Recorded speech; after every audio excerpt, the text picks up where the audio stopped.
Hello everyone. Welcome to the lecture on globalization and cultural homogenization in developing nations. This lecture is a part of your paper on media and globalization. This lecture deals with the notion of globalization, culture and homogenization. It aims to highlight the process of change brought about by globalization in developing countries like India and how it has contributed to the transformational shift in terms of culture. This lecture will further help in understanding as to why this cultural transformation taking place due to globalization is homogeneous in nature across different parts of the world.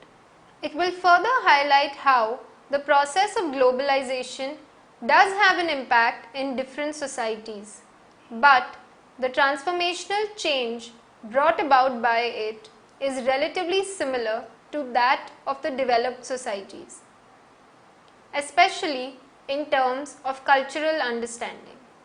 In this lecture, we will not only go through the basic concepts of globalization, culture and homogenization, but also understand the different institutions and processes involved in bringing about the degree of homogeneity in culture. Brief understanding of globalization and culture. The concept of globalization was coined in the second half of the 20th century. It emerged as a significant process in the 1959, and since 1990s, it has become a major transformational force adopted all across the globe. Globalization, in simpler terms, can be understood as a worldwide movement towards the integration of different nations in terms of trade, finance, communication, and culture. It is a gradual process which reconfigures the cultural setting, bridging the geographical locations through communication and trade.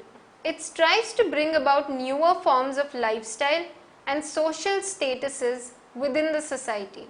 Globalization can be broken down into four key terms, namely internationalization or growth of transaction and interdependence between countries, liberalization, removal of government restrictions on trade and foreign exchange between countries.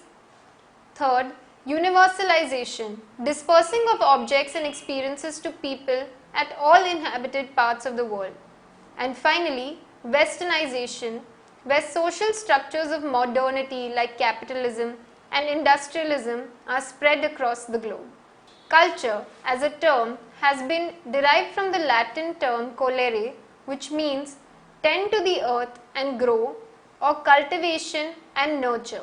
Culture can be understood as the distinct characteristics and knowledge displayed by a specific community, which involves the aspect of knowledge, language, religion, cuisine, social habits, music and arts. It can be further understood as the shared patterns of behaviors and interactions, mental constructs and understanding that are interpreted through socialization.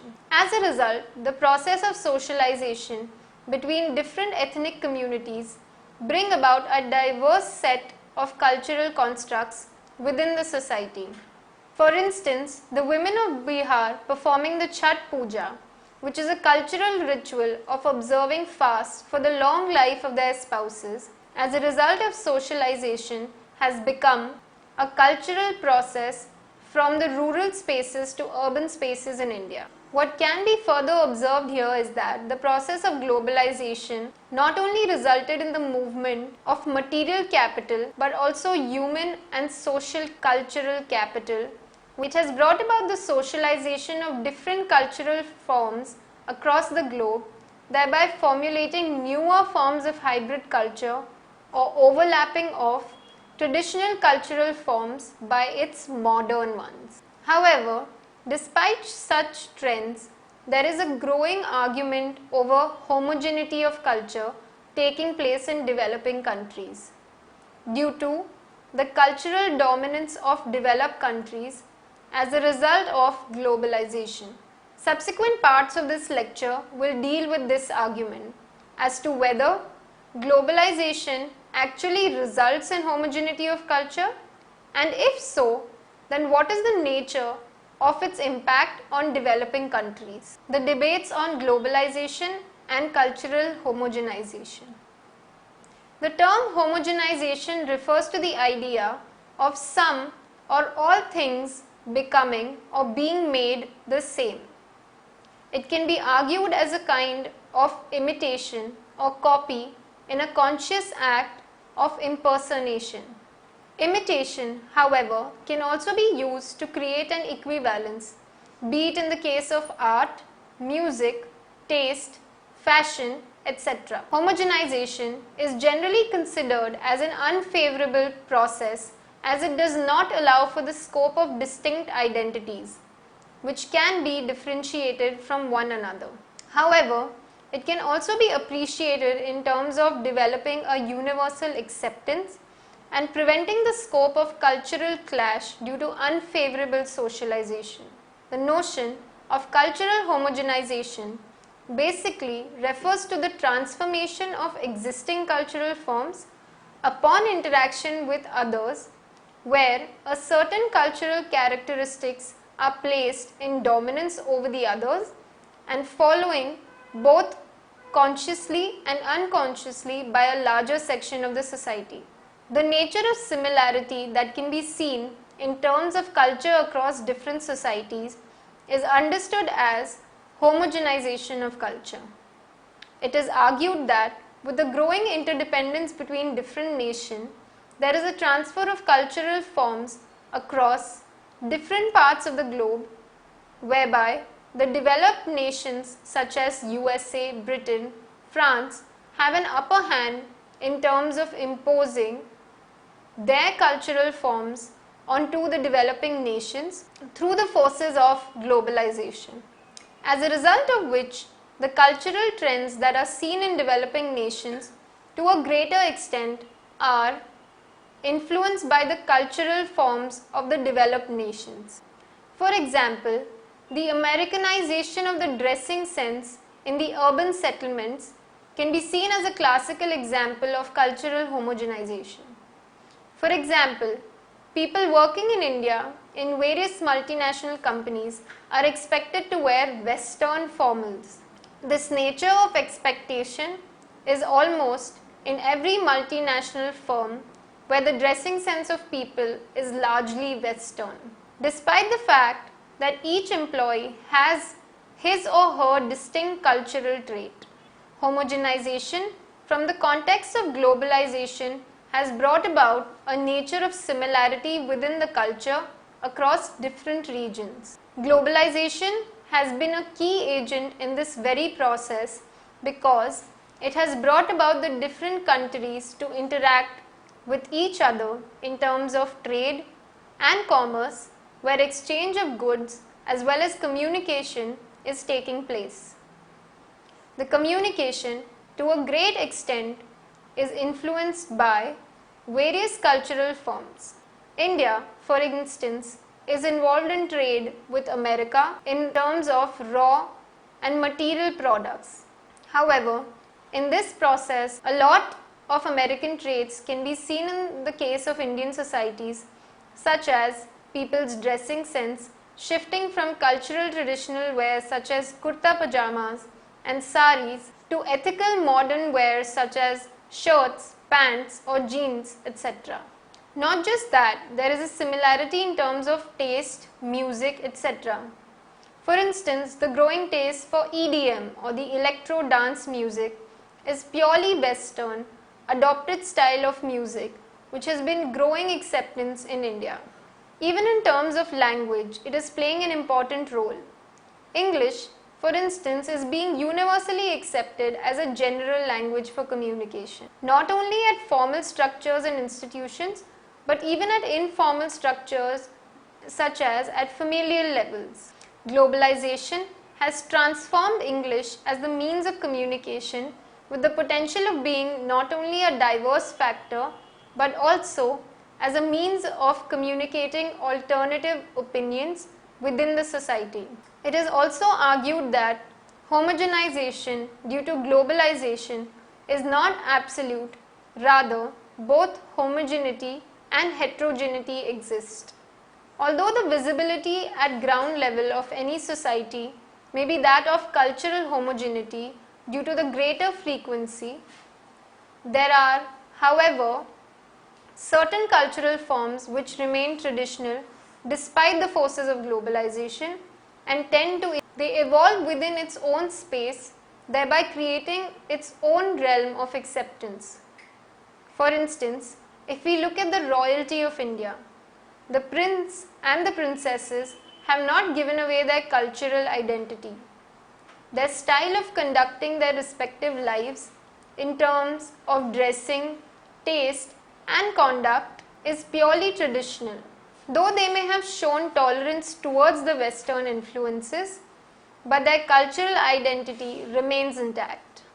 Similar process can be seen in the case of distinct tribal communities such as Santhals in Bihar and Mundas in Jharkhand. They still hold on to their respective cultural identities despite the forces of globalization taking place. Factors causing cultural homogenization and impact on developing nations. Globalization as a process of homogenization assumes that its main thrust is to unite the world and make all its different points become alike, whether this be in culture, economic or political field.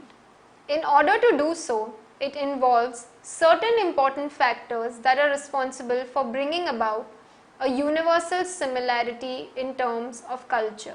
These are as follows. First, the primary factor for bringing about the process of cultural homogenization in the developing nations such as India is the degree and the nature of communication taking place, which has brought about the socialization of different cultures. There is a communications revolution that has taken place across the various regions. It has a homogenizing effect in bringing actors into a more direct contact with each other. There is a far greater circulation of ideas around the world, which has affected different forms of culture. The most obvious examples are diffusion of Hollywood movies that can be seen all over the world.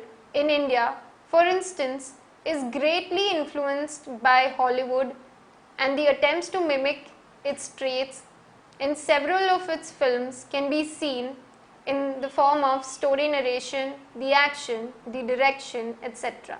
The second primary factor are the global financial institutions.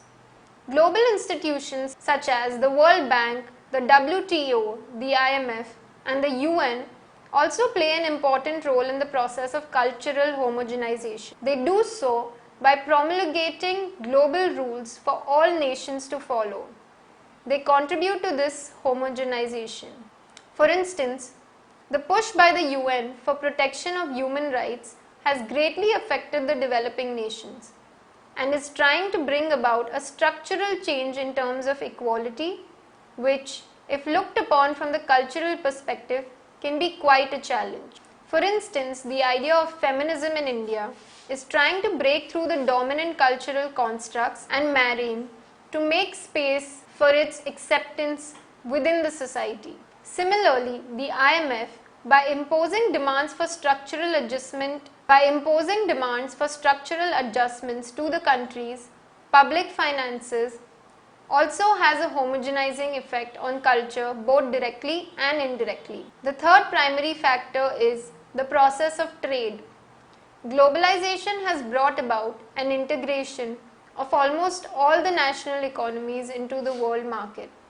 Such markets are functioning 24 hours a day and allowing operations all over the globe to be linked through new modes of communication. With the rise of free trade, there is an availability of goods of similar nature in every country, and this is leading to homogenization of people's consumption behavior and taste. The same is seen in the case of cultural products. In India, if we look at people's taste in music, fashion, family structures, etc., they greatly show signs of westernization like taste for rock music, Western attires, and nuclear family. A common element that can be seen in the case of all these three factors is that globalization, in its process of cultural homogenization, is also trying to bring about a degree of standardization. This is primarily done to reduce complexities and achieve a universal acceptance all over the world.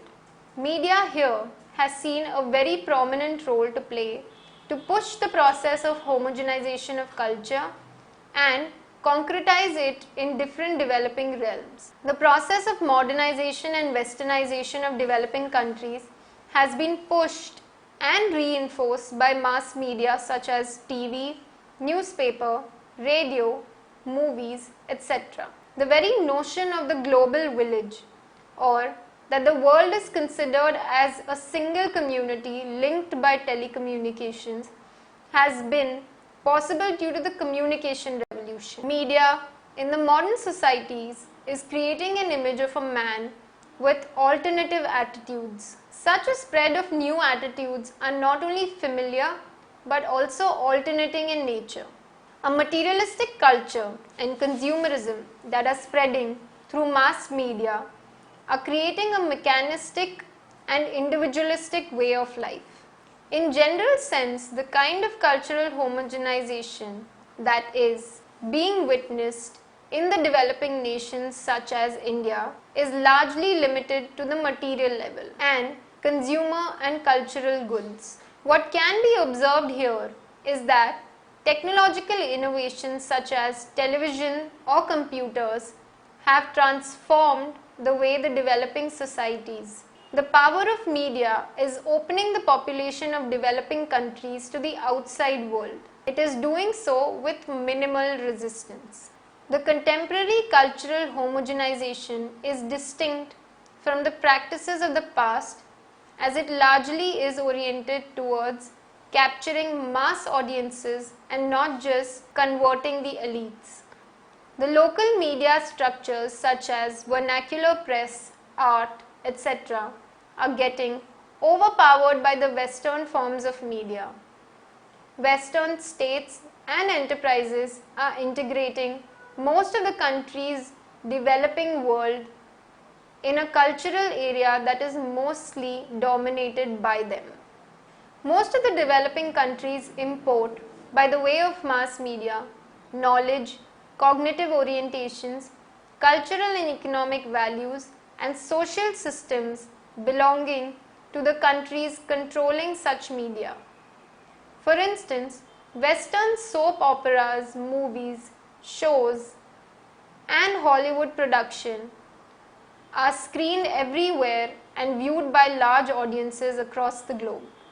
It is this Western familial behavior, Western aspirations, which are proposed to developing countries.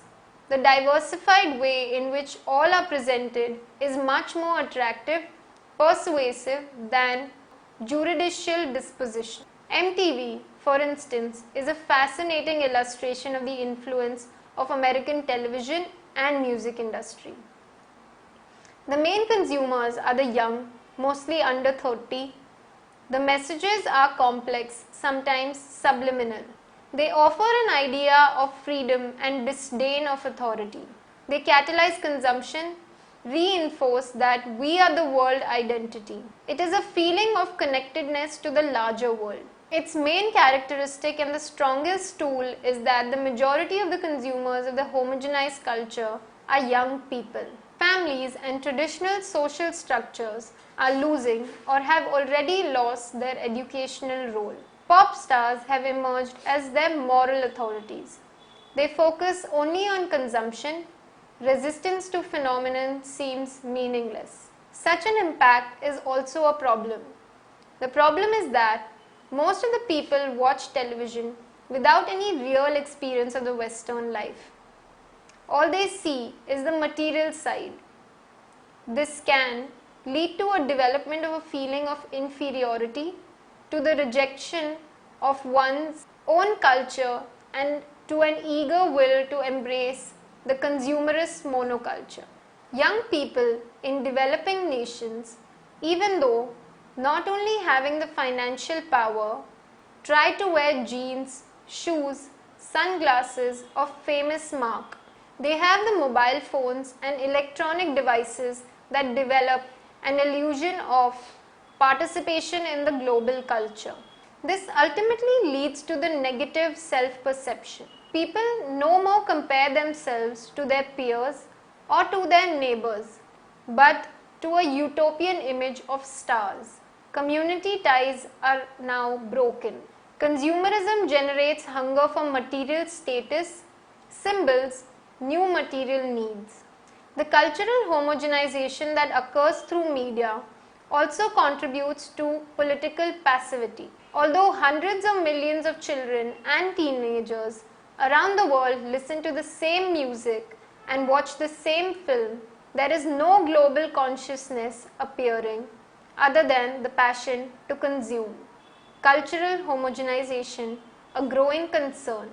There is a growing concern over the process of cultural homogenization due to globalization. It is generally argued that globalization would ultimately lead to the extinction of cultural diversity. Many scholars have argued that with the rise of an increasingly homogenized popular culture, which is heavily influenced by the Western world in terms of ideals, values, and culture, it may gradually dominate different developing nations.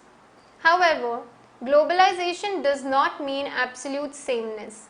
There is a difference that also exists. Although the world does have a strong homogenizing tendencies, but that does not entirely mean that the ultimate extinction to diversity in culture is possible. It is important to understand that people also exhibit agency and control over their respective actions. We are not just passive shoppers or designers in the marketplace. Meanings and values are negotiated, not just absorbed. There is a complex interaction of homogenizing global tendencies in the tension with the cultural diversity. One does not necessarily mean the end of the another. What is at stake is that the need for a shared interest that gets to the core of cultural, social, political, and economic issues that dominate priorities that originate from varied experiences and conditions of the world's people. The anxiety about homogenization never assumed that absolutely all differences or could be abolished. There remain significant cultural differences around the relationship between individual and the community. The actual cultural identity between all human beings and groups is no doubt priori impossible. It is even hard to say that it would mean if two groups were completely culturally homogeneous, then surely they would be one single cultural group and not two. The anxiety originates from the perception of cultural forces tending towards homogenization such that aspects of one's cultural identity to which some importance is attached are feared to have no place in the future. It is the tendency towards homogenization, not actual homogenization itself, which produces the anxiety, since one can always point to some existing cultural differences. Moreover, the tendency towards homogenization would not be of great concern if it were thought to be marginal, remediable, or temporary phenomenon. Therefore, in this lecture, we learned about the idea of globalization and how it is bringing about a kind of uniformity within different nations due to the growing cultural interdependence. Moreover, we understood how there is a homogeneity of culture taking place and its degree of impact in India and whether it should be a concern. We discussed whether it should be a concern for the developing nations from the perspective of cultural distinctiveness. I hope at the end of this lecture, you would now be clear with the basic concepts of globalization, culture, and cultural homogenization.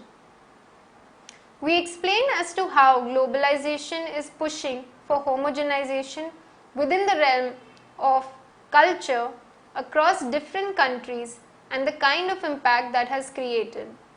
You will be clear in terms of the aspects involved in pushing for the process. However, the ultimate question that is worth thinking is that whether there is growing homogeneity within culture in India, and should it be concerned for the future. For more details, please look at the modules carefully and answer the questions in the end. Thank you.